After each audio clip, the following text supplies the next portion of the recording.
شروع اللہ کا نام لے کر جو بڑا مہربان نہایت رحم والا ہے۔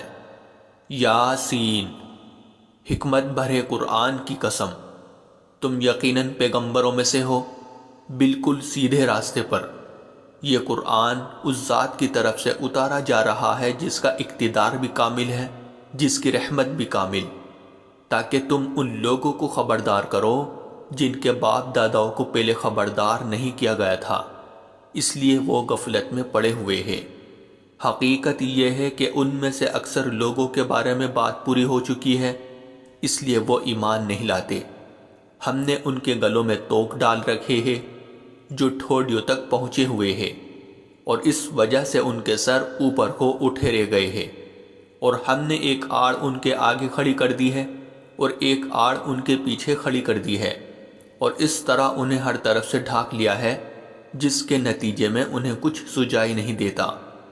اور ان کے لیے دونوں باتیں برابر ہے، چاہے تم انہیں خبردار کرو یا خبردار نہ کرو، وہ ایمان نہیں لائے گے۔ تم تو صرف ایسے شخص کو خبردار کر سکتے ہو جو نصیحت پر چلے اور خدا رحمان کو دیکھے بغیر اس سے ڈرے۔ چنانچہ ایسے شخص کو تم مغفرت اور باعزت اجر کی خوشخبری سنا دو۔ یقیناً ہم ہی مردوں کو زندہ کریں گے، اور جو کچھ عمل انہوں نے آگے بھیجے ہیں ہم ان کو بھی لکھتے جاتے ہیں، اور ان کے کاموں کے جو اثرات ہیں ان کو بھی، اور ہم نے ایک واضح کتاب میں ہر چیز کا پورا احاطہ کر رکھا ہے۔ اور اے پیغمبر، تم ان کے سامنے ایک بستی والوں کی مثال پیش کرو جب ان کے پاس رسول آئے تھے۔ جب ہم نے ان کے پاس شروع میں 2 رسول بھیجے تو انہوں نے دونوں کو جھٹلا دیا، پھر ہم نے ایک تیسرے کے ذریعے ان کی تائید کی، اور ان سب نے کہا کہ یقیناً جانو ہمیں تمہارے پاس رسول بنا کر بھیجا گیا ہے۔ انہوں نے کہا تمہاری حقیقت اس کے سوا کچھ بھی نہیں ہے کہ تم ہم جیسے ہی آدمی ہو، اور خدا رحمان نے کوئی چیز نازل نہیں کی ہے، اور تم سراسر جھوٹ بول رہے ہو۔ ان رسولوں نے کہا ہمارا پروردگار خوب جانتا ہے کہ ہمیں واقعی تمہارے پاس رسول بنا کر بھیجا گیا ہے، اور ہماری ذمہ داری اس سے زیادہ نہیں ہے کہ صاف صاف پیغام پہنچا دے۔ بستی والوں نے کہا ہم نے تو تمہارے اندر نحوست محسوس کی ہے، یقین جانو اگر تم باز نہ آئے تو ہم تم پر پتھر برسائیں گے، اور ہمارے ہاتھوں تمہیں بڑی دردناک سزا ملے گی۔ رسولوں نے کہا تمہاری نحوست خود تمہارے ساتھ لگی ہوئی ہے، کیا یہ باتیں اس لیے کر رہے ہو کہ تمہیں نصیحت کی بات پہنچائی گئی ہے؟ اصل بات یہ ہے کہ تم خود حد سے گزرے ہوئے لوگ ہو۔ اور شہر کے پرلے علاقے سے ایک شخص دوڑتا ہوا آیا، اس نے کہا اے میری قوم کے لوگوں، ان رسولوں کا کہنا مان لو، ان لوگوں کا کہنا مان لو جو تم سے کوئی اجرت نہیں مانگ رہے، اور وہ صحیح راستے پر ہے۔ اور بھلا میں اس ذات کی عبادت کیوں نہ کروں جس نے مجھے پیدا کیا ہے اور اسی کی طرف تم سب کو واپس بھیج، بھلا کیا اسے چھوڑ کر میں ایسوں کو معبود مانوں کہ اگر خدا رحمان مجھے کوئی نقصان پہنچانے کا ارادہ کر لے تو ان کے سفارش میرے کسی کام نہ آئے اور نہ وہ مجھے چھڑا سکے۔ اگر میں ایسا کروں گا تو یقیناً میں کھلی گمراہی میں مبتلا ہو جاؤں گا۔ میں تو تمہارے پروردگار پر ایمان لا چکا، اب تم بھی میری بات سن لو۔ آخر کار بستی والوں نے اس کو قتل کر دیا، اور اللہ کی طرف سے اس سے کہا گیا کہ جنت میں داخل ہو جاؤ۔ اس نے جنت کی نعمتیں دیکھ کر کہا کہ کاش میری قوم کو معلوم ہو جائے کہ اللہ نے کس طرح میری بخشش کی ہے اور مجھے باعزت لوگوں میں شامل کیا ہے۔ اور اس شخص کے بعد ہم نے اس کی قوم پر آسمان سے کوئی لشکر نہیں اتارا، اور نہ ہمیں اتارنے کی ضرورت تھی، وہ تو بس ایک ہی چنگھاڑ تھی جس سے وہ ایک دم بجھ کر رہ گئے۔ افسوس ہے ایسے بندوں کے حال پر، ان کے پاس کوئی رسول ایسا نہیں آیا جس کا وہ مذاق نہ اڑاتے رہے ہو۔ کیا انہوں نے نہیں دیکھا کہ ان سے پہلے ہم کتنی قوموں کو اس طرح ہلاک کر چکے ہیں کہ وہ ان کے پاس لوٹ کر نہیں آتے، اور یہ جتنے لوگ ہیں ان سبھی کو اکٹھا کر کے ہمارے سامنے حاضر کیا جائے گا، اور ان کے لیے ایک نشانی وہ زمین ہے جو مردہ پڑی ہوئی تھی، ہم نے اسے زندگی عطا کی، اور اس نے غلہ نکالا جس کی خوراک یہ کھاتے ہیں، اور ہم نے اس زمین میں کھجوروں اور انگوروں کے باغ پیدا کیے، اور ایسا انتظام کیا کہ اس میں سے پانی کے چشمے پھوٹ نکلے تاکہ یہ اس کی پیداوار میں سے کھائے۔ حالانکہ اس کو ان کے ہاتھوں نے نہیں بنایا تھا، کیا پھر بھی یہ شکر نہیں کرے گے؟ پاک ہے وہ ذات جس نے ہر چیز کے جوڑے جوڑے پیدا کیے ہیں، اس پیداوار کے بھی جو زمین اگاتی ہے اور خود انسانوں کے بھی، اور ان چیزوں کے بھی جنہیں یہ لوگ ابھی جانتے تک نہیں ہیں۔ اور ان کے لیے ایک اور نشانی رات ہے، ہم اس پر سے دن کا چھلکا اتار لیتے ہیں تو وہ یکایک اندھیرے میں رہ جاتے ہیں، اور سورج اپنے ٹھکانے کی طرف چلا جا رہا ہے۔ یہ سب اس ذات کا مقرر کیا ہوا نظام ہے جس کا اقتدار بھی کامل ہے، جس کا علم بھی کامل۔ اور چاند ہے کہ ہم نے اس کی منزل ناپ تول کر مقرر کر دی ہے، یہاں تک کہ وہ جب ان منزلوں کے دورے سے لوٹ کر آتا ہے تو کھجور کی پرانی ٹہنی کی طرح پتلا ہو کر رہ جاتا ہے۔ نہ تو سورج کی یہ مجال ہے کہ وہ چاند کو جا پکڑے، اور نہ رات دن سے آگے نکل سکتی ہے، اور یہ سب اپنے اپنے مدار میں تیر رہے ہیں۔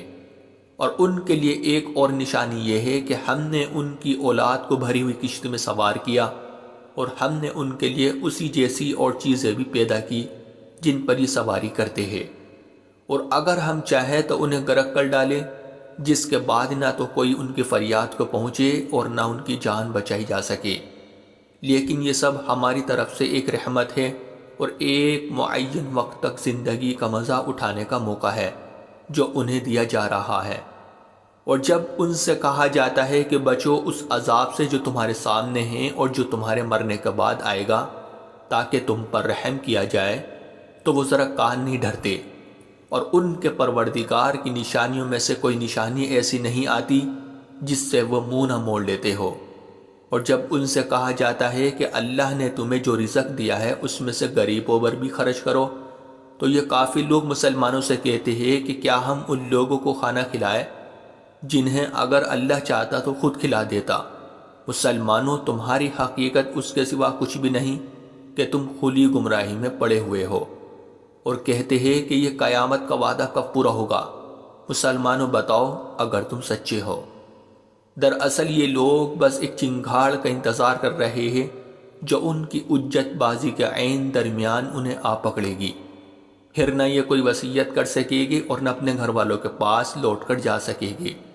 اور سور پھونکا جائے گا تو یکا یک یہ اپنی قبروں سے نکل کر اپنے پروردگار کی طرف تیزی سے روانہ ہو جائے گے۔ کہے گے کہ ہے ہماری کم بختی، ہمیں کس نے ہمارے مرکز سے اٹھا کھڑا کیا ہے؟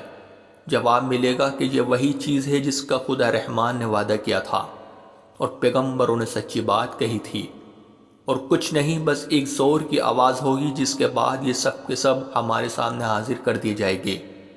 چنانچہ اس دن کسی شخص پر کوئی ظلم نہیں ہوگا، اور تمہیں کسی اور چیز کا نہیں بلکہ انہی کاموں کا بدلہ ملے گا جو تم کیا کرتے تھے۔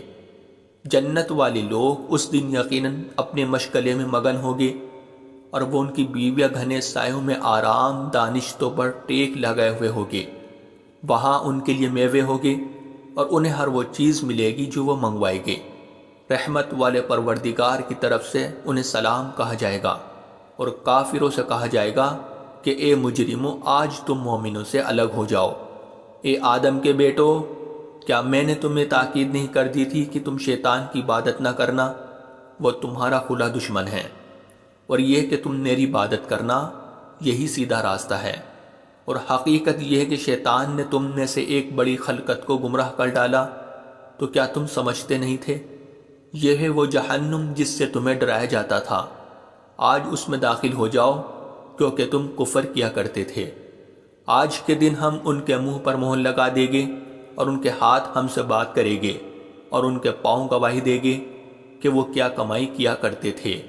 اور اگر ہم چاہیں تو یہیں دنیا میں ان کی آنکھیں مل یا میٹ کر دے، پھر یہ راستے کی تلاش میں بھاگے پھرے، لیکن انہیں کہاں کچھ سجائی دے گا۔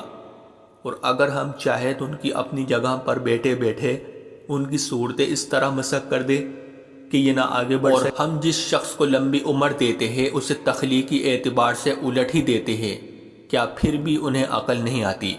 اور ہم نے اپنے ان پیغمبروں کو نہ شاعری سکھائی ہے اور نہ وہ ان کے شایان شان ہیں۔ یہ تو بس ایک نصیحت کی بات ہے، اور ایسا قرآن جو حقیقت کو کھول کھول کر بیان کرتا ہے تاکہ ہر اس شخص کو خبردار کرے جو زندہ ہو، اور تاکہ کفر کرنے والوں پر حجت پوری ہو جائے۔ اور کیا انہوں نے یہ نہیں دیکھا کہ ہم نے اپنے ہاتھوں کی بنائی ہوئی چیزوں میں سے ان کے لیے موشی پیدا کیے اور یہ ان کے مالک بنے ہوئے ہیں، اور ہم نے ان موشیوں کو ان کے قابو میں دے دیا ہے، چنانچہ ان میں سے کچھ وہ ہیں جو ان کی سواری بنے ہوئے ہیں اور کچھ وہ ہیں جنہیں یہ کھاتے ہیں۔ نیز ان کو ان موشیوں سے اور بھی فائدہ حاصل ہوتے ہیں اور پینے کی چیزیں ملتی ہیں، کیا پھر بھی یہ شکر نہیں بجا لائے گے؟ اور انہوں نے اللہ کو چھوڑ کر اس امید پر دوسرے خدا بنا رکھے ہیں کہ انہیں ان سے مدد ملے، حالانکہ ان میں یہ طاقت ہی نہیں ہے کہ ان کی مدد کر سکے، بلکہ وہ ان کے لیے ایک ایسا مخالف لشکر بنے گے جسے قیامت میں ان کے سامنے حاضر کر لیا جائے گا۔ غرض اے پیغمبر ان کی باتیں تمہیں رنجیدہ نہ کرے، یقین جانو ہمیں سب معلوم ہے کہ کیا کچھ چھپاتے اور کیا کچھ ظاہر کرتے ہیں۔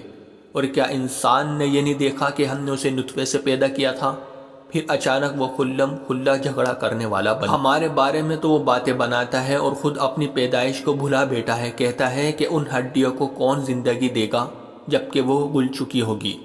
کہہ دو کہ ان کو وہی زندگی دے گا جس نے انہیں پہلی بار پیدا کیا تھا، اور وہ پیدا کرنے کا ہر کام جانتا ہے۔ وہی ہے جس نے تمہارے لیے سرسبز درخت سے آگ پیدا کر دی ہے، پھر تم ذرا سی دیر میں اس سے سلگانے کا کام لیتے ہو۔ بھلا جس ذات نے آسمانوں اور زمین کو پیدا کیا ہے، کیا وہ اس بات پر قادر نہیں ہے کہ ان جیسوں کو دوبارہ پیدا کر سکے؟ کیوں نہیں، جبکہ وہ سب کچھ پیدا کرنے کی پوری مہارت رکھتا ہے۔ اس کا معاملہ تو یہ ہے کہ جب وہ کسی چیز کا ارادہ کر لے تو صرف اتنا کہتا ہے کہ ہو جا، بس وہ ہو جاتی ہے۔ غرض پاک ہے وہ ذات جس کے ہاتھ میں ہر چیز کی حکومت ہے، اور اسی کی طرف تم سب کو آخر کار لے جایا جائے گا۔